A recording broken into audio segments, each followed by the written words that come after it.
मामा जी, हल्दी रेत निभाने का कार्य तो सदा स्त्रियां करती आ रही हैं और सभी देवियां तो मामी जी के पक्ष में चली गई। अब आपके लिए हल्दी पीसेगा कौन और लाएगा कौन? कार्तिकेय, ये दायित्व भी वही देवियां निभाएंगी जिन्होंने महादेव को वर बनाया था। महर्षि वशिष्ठ की पत्नी देवी अरुंधति। हे महाविदुषी, परम सिद्ध देवी अरुंधति, हे महान ज्ञानवान देवी अनुसूया, मैं विष्णु आप दोनों का आह्वान करता हूं।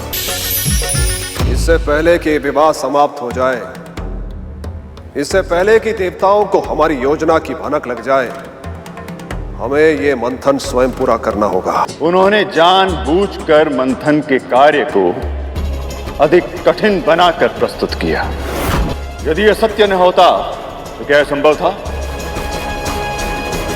कि एक विशाल विराट महान पर्वत को तुम सब मिलकर भी उठा न सके, उसे एक अकेला पक्षी उठा ले? आप दोनों का वैकुंठ में स्वागत है। विवाह की बहुत बहुत बधाई प्रभु। क्या आप दोनों देवियां परंपरा की हल्दी मुझे लगाकर इस विवाह को अपना आशीर्वाद देना चाहेंगी? आपको हल्दी लगाने का अवसर हमें मिल रहा है, इससे बड़ा सौभाग्य हमारे लिए और क्या होगा प्रभु। तुम सबकी प्रसन्नता पर दया आ रही है मुझे, क्योंकि तुम जितने प्रसन्न रहोगे उतने ही व्यस्त रहोगे और वहाँ मेरे पुत्र मंथन का अमृत प्राप्त कर लेंगे। माँ, आप दोनों क्यों कष्ट कर रही हैं? मुझे आदेश दीजिए, मैं करता हूँ। विवाह की हल्दी तो माँ ही पीसती है पुत्र, शगुन होता है ये। सच में? लगता है तुमने अब तक कोई विवाह नहीं देखा। हाँ माँ, मन तो बहुत है, परंतु क्या करूं, अरुण भैया मानते ही नहीं। पर गरुड़, मुझसे बड़े तो शेषनाग भैया हैं, इसीलिए विवाह पर हमसे पहले अधिकार भी इनका है और कर्तव्य भी। क्यों शेष भैया? अरे बात तो प्रभु के हल्दी से आरंभ हुई थी, मेरे विवाह तक कहां पहुंच गए?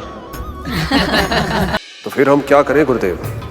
मंथन के कार्य को पूर्ण करने के लिए तन की शक्ति से अधिक मन की शक्ति की आवश्यकता है।